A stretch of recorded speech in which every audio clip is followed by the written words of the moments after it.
안녕하세요. 최지연 강사입니다. 네, 오늘은 여러분들과 어른의 말 품격이라는 주제를 가지고 함께 하실 텐데요. 어떠세요? 여러분들 자녀분들이나 아니면 아내나 혹시 남편 또는 친구분들 또는 선후배분들하고는 대화 잘 나누고 계십니까? 네, 이 영상을 보시는 여러분들은 이제 고개를 끄덕끄덕 하시는 분들이 많으실 것 같은데요. 대화는 잘 나누고는 있지만 간혹가다 오해를 할 때도 있고 또 기분이 상할 때도 있고 가끔은 저희가 막 이불킥을 할 정도로 참 안타까운 상황이 벌어질 때도 있는데요. 어떤 갈등과 또는 나의 의도치 않게 나오는 어떤 오해의 어떤 소지에 있는 어떤 대화의 습관들을요. 조금씩 다시 한번 생각을 해보고 또 인식해보고 또 실천해보는 그런 시간을 한번 저와 나눠보는 시간 가져보도록 하겠습니다. 잠시 제 소개를 좀 드리면은요. 저는 현재 인화인이라는 교육 컨설팅 대표로 있습니다. 바로 3년 전에는 제가 보험회사에서 약 한 10년간 근무를 했었고요. 그래서 쭉 한 20년간 이제 기업에서 교육 담당으로 있다가 지금 창업한 지는 약 3년 정도 되었습니다. 3년 동안 많은 일들이 있었죠. 예, 그런데 가장 최근에가 가장 힘들었던 것 같아요. 네.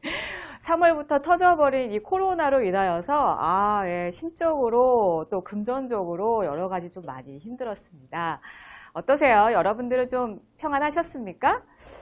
그러신 분들도 계시고 이참에 한번 쉬어보자 하시는 분들도 계시고 또 저와 같이 약간의 힘듦을 경험하시는 분들도 계실 것 같은데요. 괜찮습니다. 많은 분들이 다 그랬더라고요. 보니까 2020년 7월 이후에 10명 중 7명 이상, 즉 한 71.6%가 삶이 불행하다라고 이야기를 했대요. 네. 그 이유를 면밀히 보면은 다양한 이유가 있겠지만 그 안에서 무언가 내가 하고 싶은데 하지 못하는 벽들, 즉 코로나로 인하여서 어떤 취미생활이라든지 아니면 사회생활이라든지 아니면 기타 어떤 누군가의 어떤 끊임없는 대화를 할 수가 없으니까 너무 힘들고 또 우울증이 찾아오는 사람들이 굉장히 많았다고 이야기를 합니다. 저는요, 좀 혼자 잘 노는 스타일이거든요. 혼자 이제 사색에 잠기기도 하고, 그 다음에 또 이제, 혼자 이제 고즈넉하게 책도 보고, 이렇게 혼자 잘 노는 스타일인데, 그래서 저는, 혼자 이렇게 고립된 생활이 괜찮을 줄 알았어요. 근데 아니더라고요. 네. 처음에 한 3월부터 한 달 반 정도 지났을 때는 괜찮았어요. 근데 그 이후부터는 무언가 나의 이 어려움과 지금 이 상황을 누구와 함께 교류하고 싶은데 그것이 가족일 수도 있지만 또 다른 타인일 수도 있잖아요. 교류하고 싶은데 그게 막상 하려고 하니까 전화도 좀 그렇고 카톡도 한계가 있고 그래서 누군가와 계속 끊임없는 어떤 대화나 공감과 소통이 이루어지지 않으니까 그리고 얼굴 보면서 마주하면서 대화가 이루어지지 않으니까 상당히 힘들더라고요. 예, 여러분들은 어떠셨나요? 행복이라는 끊임없이 연구를 하고 있는 연세대 서은국 교수가 이런 얘기를 합니다. 이 행복이라는 것을 정의를 한번 내려봤는데요. 많은 사람들이 무엇이 주어지면 행복할 것인가 라고 물어보면 첫 번째로 나오는 이유가 돈이라고 이야기를 많이들 한다고 합니다. 그런데 연구를 한번 해보니 생존 문제가 해결되는 순간, 즉 내가 몸이 아프면 병원에 갈 수 있고 또 배가 고프면 내가 먹고 싶은 음식을 먹을 수 있고 또 내가 좀 힘들면 쉬어서 잘 수 있는 그런 공간 정도만 마련이 되어 있다면 사실 행복이라는 것은 물질적인 조건의 영향력은 아주 미미하다고 이야기를 하는 겁니다. 어떤 생존 문제가 해결되지 않았으면 당연히 행복할 수는 없겠죠. 그런데 어느 정도 수준 이상이 딱 도달했을 경우에는 이 물질적인 조건으로서 이 행복의 영향력은 아주 굉장히 미비해진다라고 하는 거죠. 그때부터 압도적인 변이는 관계랍니다. 관계. 즉 부모, 자녀, 배우자, 회사 동료 등과의 관계가 좋으면 행복하고 그렇지 않으면 불행할 가능성이 높다라고 이야기를 하는 거예요. 우리가 밥을 먹더라도 혼자 먹을 때도 있지만 맛있는 걸 먹을 때 누구와 같이 맛있지 않니? 맛있다 맛있다. 한잔하자. 또는 취미생활을 같이 할 때 이거 보니까 너무 좋다. 와 요즘에 단풍이 이렇게 벌써부터 단풍이 이렇게 불었다. 무언가 이렇게 같이 관계를 맺으면서 대화를 하고 또 그 사람으로부터 위로도 받고 에너지도 받는 이 관계가 훌륭하고 또 많고 넓은 사람들은요. 정말 행복한 삶을 살 수 있다라고 이야기를 하는 겁니다. 자, 여러분들, 우리가 한참 젊었을 때, 인생의 딱 가운데 기준으로 봤을 때 전반전이었을 때는 성공해야 행복한 줄 알고 끊임없이 되게 고분분투했던 것 같아요. 예. 그리고 열심히 일하고 누구보다 열심히 일하고 누구보다 삶에 진짜 많은 에너지를 쏟았었죠. 그런데 인생 후반에는요, 성공해야 행복한 것보다는 행복해야 성공한 것이라는 관점을 좀 바꿔야지만 정말 행복할 수 있다라고 이야기를 하는 겁니다. 그 인생의 딱 가운데 전반전과 후반전을 좀 나누는 그 기준점 이후에 지금 그래프를 좀 보시면 나의 행복적인 어떤 그 척도가 완만히 무너지는 분들이 있는가 반면에 급격하게 무너지는 사람들이 있다고 합니다. 뭐 여러 가지가 이유가 있을 수 있겠죠. 뭐 건강이나 재무나 뭐 다른 여러 가지가 이유가 있겠지만 그 중에 하나가 바로 관계래요. 퇴직을 하거나 아니면 이제 아이가 장성을 해서 이제 아이가 나의 어떤 품 안에서 떠났을 때 그 시점에 급격하게 무너지는 사람은요, 어떤 사람이냐면 가족과의 관계가 그렇게 원만하지 않은 사람들이요, 정말 행복적인 어떤 척도로 봤었을 때 급격하게 무너지는 사람들이 꽤 많다라고 이야기를 하는 겁니다.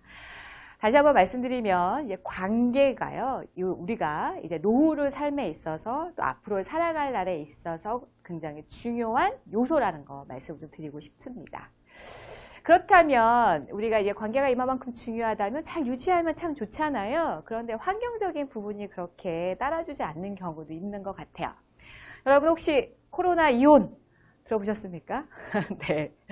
혹시 코로나 이후로 가족 간의 갈등은 혹시 있으셨나요? 이 코로나 이혼이 뭐냐면 이제 바깥 일을 하는 남편이 됐던 아내가 됐던 하는 사람들이 이제 그 물리적 환경이 이제 그 제재가 되면서 재택근무가 일어나게 되는 거예요. 그래서 같이 있는 생활이 늘어나면서 안타깝게도 이혼율도 증가하고 있다는 거 아닙니까? 네. 자꾸 이렇게 간섭이 되는 거고, 지속적으로 같이 있다 보니까 이제 안 좋은 모습만 자꾸 보게 되고 이제 갈등이 많아지는 거죠. 우리가 이렇게 같이 가까운 사이여도 오랜 동안 같이 있으면 사실 좀 불편한 게 있잖아요. 그래서 코로나 이혼이라는 용어도 나타났고 또 실질적으로 많이 일어난다고 이야기를 하는 겁니다. 이 부부뿐만 아니라 또 다른 우리 가족, 즉 자녀와에 있어서도 갈등이 일어난다고 하네요. 아이들이 학교에 가지 않고 온라인 수업을 하다 보니까, 그리고 또 아이들이 회사 생활을 한다면 이제 재택근무를 하게 되니까 이 자녀의 패턴을 알게 되고 그에 대한 불만 이야기를 하면서 갈등이 일어나는 거예요. 이제 부모님들은 그런 거죠. 방꼬라지가 이게 뭐야? 이놈의 집구석은 막 이런 얘기도 이제 스스로 없이 하게 되고 이제 갈등이 깊어지니까. 또는 이제 온라인 수업 같은 경우에는 온라인 수업을 열어놓고 이렇게 자기도 하고 늦게 켜놓기도 하고 막 이렇잖아요. 그러다 보니까 이제 부모님이 잔소리가 늘어나는 거죠. 해가 중천인데 아직도 자고 있고 방 좀 치우지 뭐 이런 잔소리가 계속 늘어나다 보니까 자녀들도 나름의 갈등이 있다라고 하는 거죠. 뿐만 아니라 우리 부모님도 마찬가지로 이제 보기에 이제 갈등이 있을 수 있겠죠. 그래서 이제 우리가 어른들의 말 품격, 우리가 조금 말의 품격을 높이기 위해서 먼저 선제적으로 노력해야 될 대상은요, 사실 가족인 것 같습니다. 더더군다나 이렇게 같이 붙어 있는 시간이 더 많아지는 이런 환경 속에 사실 노력할 필요가 있겠죠. 근데 그 노력의 대상이 누가 되어야 되냐면 나부터 시작을 하는 겁니다. 가족이 도움이 손길이 필요한 순간 어떤 가족은 서로 감싸 안으면서 버팀목이 되는 가족이 있는가 반면에 또 어떤 가족은 남보다 더 차갑고 아주 냉담하게 와해되는 그런 가족이 있답니다. 그 차이는 어디서 나올까라고 조선미 교수가 책으로 이제 얘기를 한 부분이 바로 나 때문에 다른 가족이 힘들 수 있음을 가족 개개인들이 깨닫는 순간 가족 관계는 순식간에 달라진다는 거죠. 즉, 너 때문에, 당신은 말이야. 너는 이것보다는, 내가 이러한 환경 속에서 내가 이렇게 얘기를 함으로 인하여서 나의 아내가 또는 나의 남편이 또는 나의 아들, 딸이 힘들 수 있겠구나라고 인식을 하는 거에서부터 그 출발이 된다는 겁니다. 나 때문에 다른 가족이 힘들 수 있다는 것을 먼저 인식하시고 그렇다면 어떻게 해야 하면 좋을까 노력하는 그런 마음의 자세가 가장 중요하겠죠. 나는 잘하고 있는데 네가 문제야가 아니라 나 또한 이런 모습 속에서 그 누구도 힘들 수 있겠구나, 어려워할 수도 있겠구나라는 것을 인식하시고 노력하셔야죠. 자, 그리고 또 하나. 혹여나 지금 이 방송, 이 영상을 보고 계시는 분들이 인생의 후반쯤에 계시는 분들이라면 반드시 이 부분을 기억하셨으면 좋겠어요.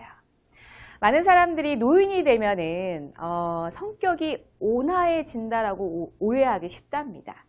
이제 어른이 되면 무언가 이해력이 높아지고 또 용서할 수 있는 마음의 어떤 깊이가 깊고 넓을 거라고 생각을 하는데 사실 그렇지 않대요.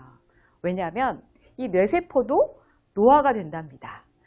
노화된 뇌세포는 생각의 유연성이나 추상력 등을 줄여서 매사를 어떻게 돼요? 자신의 경험에 의존해서 판단하게 된다는 거죠. 자신의 경험에 의존해서 판단한다는 게 뭐예요? 여러분들 잘 아시죠? 라떼는 말이 아시잖아요. 라떼는 말이야 막 이렇게 나오는 거예요. 그 이유가 뭐냐면 그냥 성격적인 부분도 있지만 이 뇌세포가 노화가 돼서 그렇다는 거예요. 그래서 그 결과 본인의 생각을 중심에 둔 채 배려 없는 태도를 취하기 쉽다라는 거예요. 옛것과 자기 주장만 내세우는 고집불통이 되기 쉬우니 반드시 노력하시라는 거죠.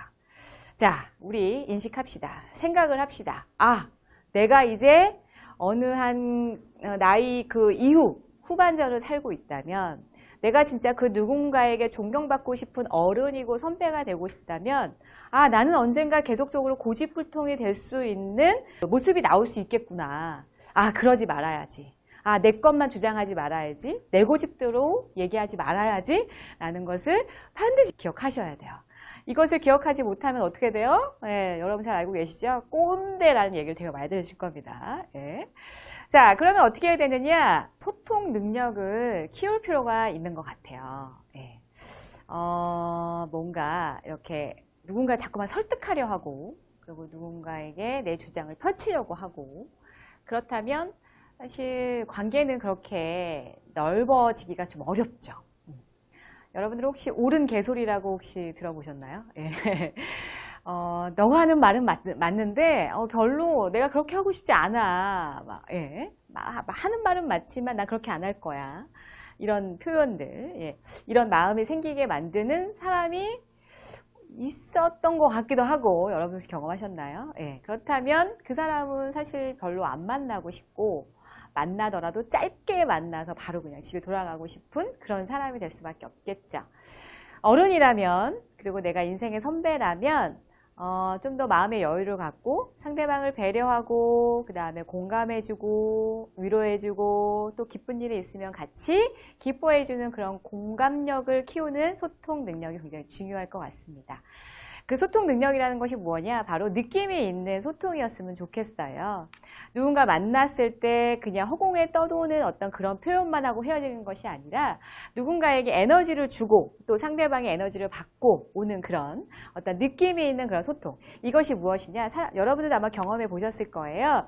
누구를 딱 만나고 헤어졌는데 아주 짧게 만났음에도 불구하고 막 마음이 막 좋은, 마음이 막 참 이렇게 따뜻하게 이렇게 그 사람이 자꾸 여운이 남는 그런 사람이 있죠. 그래서 다시 한번 보고 싶기도 하고 또 만나고 싶은 생각이 들기도 하고요.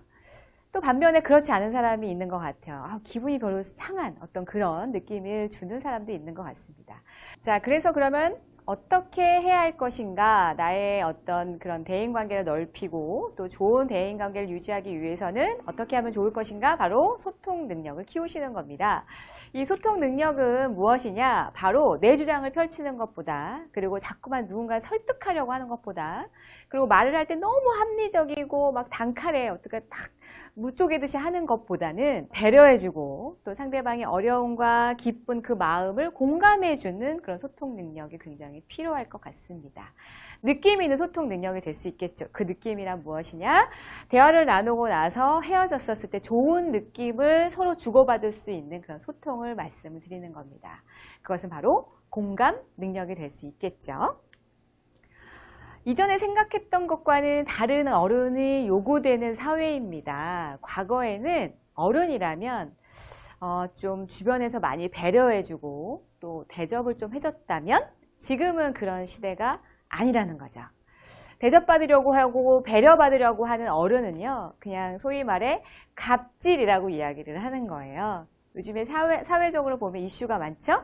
젊은 아이들, 청년 세대들은 어떻습니까? 어른들이 좀 좋지 못한 행동을 했을 때 과거에는 사실 그냥 지나갔던 것 같아요. 그냥 어른이니까, 윗사람이니까. 근데 지금은 어떻게 얘기합니까? 아닌 건 아닌 거라고 이야기를 하죠. 또 모르는 건 모르는 거라고 얘기를 하고, 그리고 그렇게 하면 안 된다라고 이야기를 하는 시대인 겁니다. 사회가 전반적으로 젊어졌어요. 그리고 매너는 훨씬 좋아졌고 사회는 성숙했습니다. 그래서 우리가 알고 있는 옛 것들은 조금 버리고 이제 사회가 이렇게 전반적으로 젊어지고 또 젊은 세대들이 늘어나면서 또 그에게 또 배울 점은 또 있겠죠. 그것을 수용하시면서 공감적인 소통 능력을 키우시면서 어른의 품격을 좀 높이는 소통을 하셨으면 좋겠습니다. 어른들의 말 품격, 이제 소통이 얼마만큼 중요한지, 그리고 소통 능력을 어떻게 해야 되는지에 대해서 아마 잠깐 이해를 하는 시간을 가져봤습니다. 자, 다음 시간에는 소통을 어떻게 하면 좋은지 한번 알아볼게요. 고맙습니다.